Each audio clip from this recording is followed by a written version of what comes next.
پیارے دیش واسیوں، اس انسان کی تلاش کا جو پیغام آپ تک پہنچایا جا رہا ہے اس کا صرف ایک ہی مقصد ہے کہ ہم تمام دیش واسی سب کچھ بننے سے پہلے ایک اچھے انسان بن جائیں، ورنہ اگر آپ زندگی میں سب کچھ بننے کے باوجود اچھے انسان نہیں بن سکے، سب ڈگریاں لینے کے باوجود انسانیت کی ڈگری نہیں لے سکے، تو یاد رکھنا آپ کو زندگی میں کچھ حاصل نہیں ہوا، اور وہ ساری ڈگریاں جو آپ کے پاس ہے وہ بیکار ہے، چاہے آپ کتنے ہی بڑے ڈاکٹر، وکیل اور انجینئر کیوں نہ بن گئے ہو، لیکن اگر آپ اچھے انسان نہیں بنے تو یہ سب ڈگریاں ناکام ہیں۔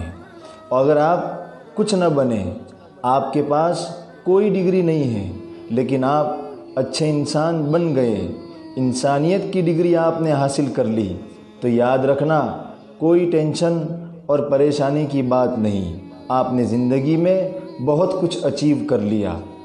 چاہے آپ اچھے ڈاکٹر، وکیل اور انجینئر نہ بنے ہوں، لیکن اگر آپ اچھے انسان بن گئے تو آپ نے زندگی میں بہت کچھ حاصل کر لیا۔ دوسری بات یہ یاد رکھیں کہ ہماری اس سیریز کو آپ ایک اچھے انسان بننے کے لیے سن رہے ہیں تو آپ کو میسج آف ٹروتھ کی طرف سے بہت بہت مبارکباد۔ لیکن اگر آپ کیول کانوں کو خوش کرنے کے لیے اور ٹائم پاس کے لیے سن رہے ہیں تو پھر آپ سے یہ میسج آف ٹروتھ آپ کا قیمتی اور پریشیس ٹائم برباد نہ کرنے کی گزارش کرتا ہے۔ چلیے اب انسان کی تلاش کا دوسرا اور وشیش بھاگ شروع کرتے ہیں۔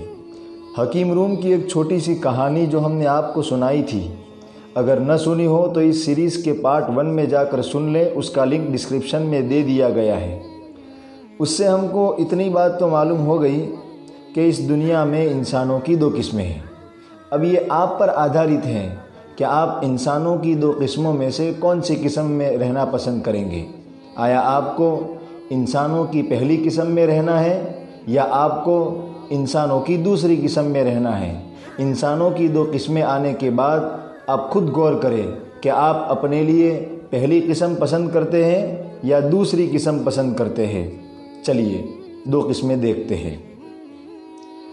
نمبر 1، پہلی قسم ان انسانوں کی ہے جو دکھنے میں انسان ہیں، حقیقت میں انسان نہیں ہیں۔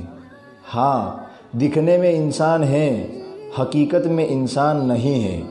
آپ کہیں گے کہ some thing is wrong in your mental condition, ایسا تو ہوتا ہوگا کہ ایک انسان دکھنے میں انسان ہو، حقیقت میں نہ ہو۔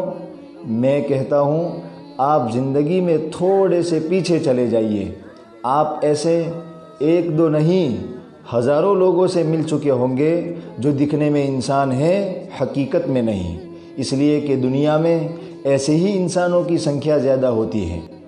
آپ مجھے بتائیے، کیا آپ غریبوں، یتیموں اور فقیروں کا خون چوسنے والے ہزاروں لوگوں کو نہیں جانتے؟ اپنے فائدے کے لیے ہزاروں لوگوں کو موت کے گھاٹ اتارنے والے ہزاروں لوگوں کو آپ نہیں جانتے؟ اپنے امی، ابا اور خاندان کے دوسرے بزرگوں کو مارنے اور ستانے والے ہزاروں انسانوں کو آپ نہیں جانتے؟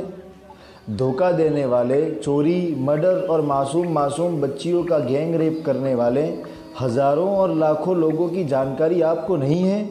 اور کیا آپ ان ہزاروں لوگوں سے واقف نہیں ہیں جو مرنے والے کا ویڈیو شوٹ تو کرتے ہیں لیکن ان میں سے کوئی بچانے کے لیے آگے نہیں آتا؟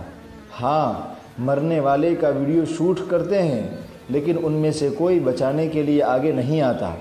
دل پر ہاتھ رکھ کر کے بتائیے، کیا یہ انسان کہے جانے کے حقدار ہے؟ کیا ایسے انسانوں سے سماج اور سوسائٹی کو ترقی اور پرگتی مل سکتی ہے؟ نہیں صاحب، نہیں۔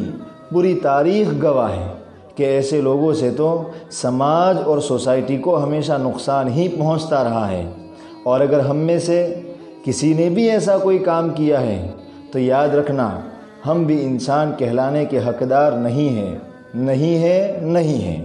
اگر ابھی بھی لوگ ہم کو انسان سمجھ رہے ہیں تو یہ مالک کی کرپا ہے کہ اس نے ہمیں انسانیت کی چادر اڑائے رکھی ہے، ورنہ اگر ہماری حقیقی تصویر سامنے آ جائے تو ہم میں سے کوئی کچھ ہو، کوئی کچھ، مالک ہم سب کو ایسی درندگیت اور حیوانیت والے اعمال سے بچائے۔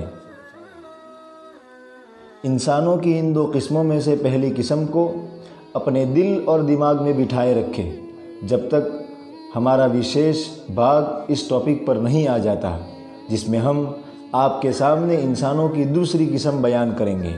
تب تک آپ خود دوسروں کے بارے میں سوچنے کے بجائے اپنے بارے میں سوچیں کہ کہیں آپ انسانوں کی اس پہلی قسم میں تو نہیں۔ مالک ہم تمام دیش واسیوں کو امن، چین اور سکون کے ساتھ رکھے، اور ہم سب کو ایک اچھا ڈاکٹر، انجینئر، پروفیسر اور وکیل بنانے سے پہلے ایک اچھا انسان بنا دے۔ بہت بہت شکریہ۔